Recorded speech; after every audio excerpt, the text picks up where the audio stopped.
श्री स्वामी समर्थ. जय जय स्वामी समर्थ. श्री स्वामी समर्थ. जय जय स्वामी समर्थ.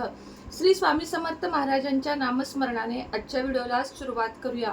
सर्वप्रथम तुम्हा सगळ्यांना आषाढी एकादशीच्या खूप खूप शुभेच्छा. आजपासून सुरू होणाऱ्या चातुर्मासात आपल्याला आता भरपूर काही सेवा करायच्या आहेत. त्यातीलच काही सेवा मी आज तुम्हाला सांगणार आहे. सर्वप्रथम आज रात्री 12 वाजता कोणत्या सेवा करायच्या आहेत ते बघूया. चातुर्मासामध्ये सगळ्यांना माहिती आहे भगवान हरिहर विष्णू हे शेष निद्रेवर जातात, योग निद्रेवर जातात आणि सर्व आपला जो कारभार आहे तो महादेवांच्या हाती सोपवतात. त्यामुळं या 4 महिन्यात जसं की वास्तुशांती, लग्न असे कुठल्याही मोठ्या गोष्टी करू नयेत. कुठलंही वाहन घेणं वगैरे या अशा गोष्टी जर आधी ठरवलेल्या असतील, नियोजित असतील तर त्या घ्यायला काहीच हरकत नाही. मात्र या चातुर्मासात काय काय करू नये तर या चातुर्मासात लग्न, वास्तुशांती, बारसं सुद्धा शक्यतो या दिवसामध्ये टाळावं. पण कसं आहे, काही ठिकाणी पद्धत आहे.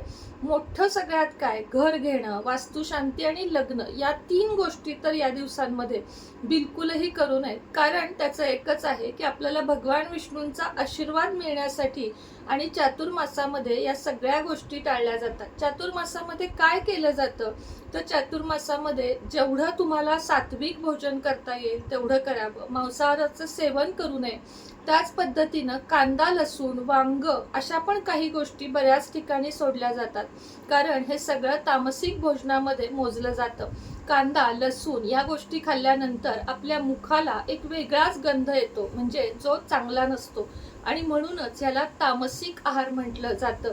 त्याच पद्धतीने कांदा, लसूण या गोष्टींमुळे शरीरातील ऍसिडिटी सुद्धा वाढते.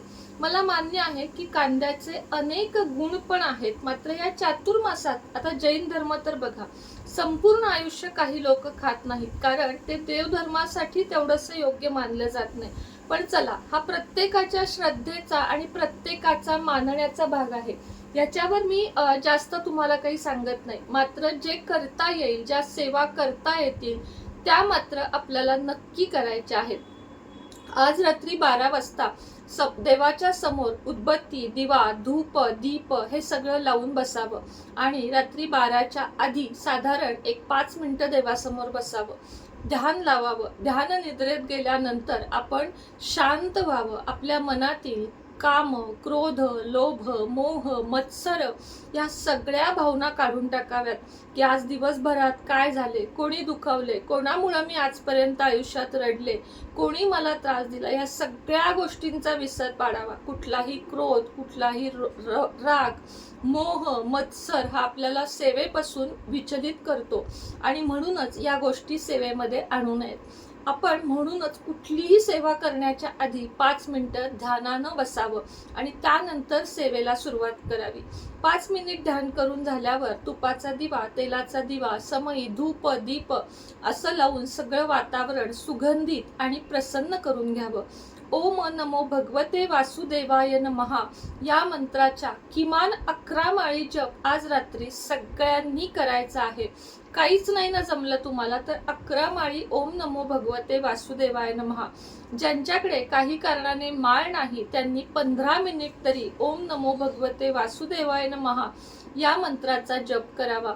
हे झाल्यानंतर श्री स्वामी समर्थ जपाची 1 माळ करावी आणि ओम नमः शिवाय या मंत्राची पण 1 माळ करावी. ह्या सेवा झाल्यानंतर व्यंकटेश स्तोत्र पठण करावं. कोणतंही करू शकता, संस्कृत, प्राकृत, तुम्हाला जे जमेल, तुम्हाला जेवढा वेळ आहे किंवा जितक्या वेळ तुम्ही बसू शकता यातील कोणतीही सेवा करू शकता. हे झाल्यानंतर महत्वाचं आहे ते विष्णू सहस्त्रनाम. 108 श्लोकांचं हे विष्णू सहस्त्रनाम जर तुम्ही हातात घेतलं आणि जर हे तुम्ही नियमितपणे पठण केलं तर तुमच्या आयुष्यातील 80% पेक्षा जास्त अडचणी दूर होतील. कारण विष्णू सहस्त्रनामावलीतला प्रत्येक श्लोक हा प्रत्येक ग्रहाला आपल्या स्ट्रॉंग करतो. आपले नवग्रह असतील, आपल्या आयुष्यातील पीडा असतील, कुंडलीतील दोष असतील, वास्तुदोष असतील, तुमच्यात काही दोष असतील किंवा तुमचं मन स्टेबल नसेल, तुमचे उच्चार चांगले नसतील, तुमच्या वाणीतून सतत काही वाईट येत असेल, म्हणजे शिवी श्राप हे सुद्धा बऱ्याच जणांना सवय, म्हणजे त्यांना ते बोलायचं नसतं पण ते बोलून जातात. अशा वेळेस विष्णू सहस्त्रनामाचे वाचन करावे. यामुळे तुमच्या आयुष्यातील सर्वांगीण विकास होण्यासाठी मदत होतो. विष्णू सहस्त्रनाम हे दररोज जो पठण करतो त्याला दुसऱ्या कशाचाही विचार मनात येत नाही. ना आर्थिक चिंता, ना मानसिक चिंता, ना कुठलाहीच नाही. म्हणजे आपण विष्णू सहस्त्रनाम एकदा जर हातात धरलं तर आपल्या सगळ्या गोष्टी हरिहर विष्णू स्वतःच्या ताब्यात घेतात आणि आपल्याला सुख, शांती आणि समृद्धी देतात. म्हणूनच आज प्रत्येकाने विष्णू सहस्त्रनामाचे रात्री पठण करावे, व्यंकटेश स्तोत्राचे पठण करावे आणि ओम नमो भगवते वासुदेवाय नमः या मंत्राचा जास्तीत जास्त जप करावा. तुळशीच्या इथे लांबून दिवा लावावा. तुळशीला पाणी घालू नये. अर्थातच पावसाचे पाणी आले तर ते नैसर्गिक आहे, आपण अडवू शकत नाही, पण आपण स्वतः आज तुळशीला पाणी वाहू नये, कारण तुळशीचा उपवास असतो असं म्हणतात. नैवेद्याबद्दल बोलायचं झालं तर पिवळ्या रंगाची कोणतीही मिठाई किंवा फळ किंवा नैवेद्य, तुम्ही जे काही तुम्ही खाणार आहात उपवासाचे ते पदार्थ दाखवू शकता. बऱ्याच जणांचा कालही प्रश्न आला की गुरुचरित्र पारायण चालू असेल तर काय खावे. गुरुचरित्राचे पारायण जरी चालू असेल तर त्यामध्ये आलेली आहे आषाढी एकादशी आणि या दिवशी उपवासाचे सर्व पदार्थ जे तुमच्या घरामध्ये बनतात ते तुम्ही खाऊ शकता.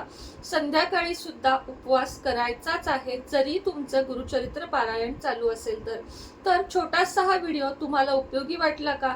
आवडला असेल तर एक लाईक, एक कमेंट करा. कमेंटमध्ये लिहा विठ्ठल विठ्ठल. आणि आजच्या दिवशीच्या तुम्हाला पुन्हा एकदा सगळ्यांना खूप खूप शुभेच्छा. श्री स्वामी समर्थ. विठ्ठल विठ्ठल. रामकृष्ण हरी.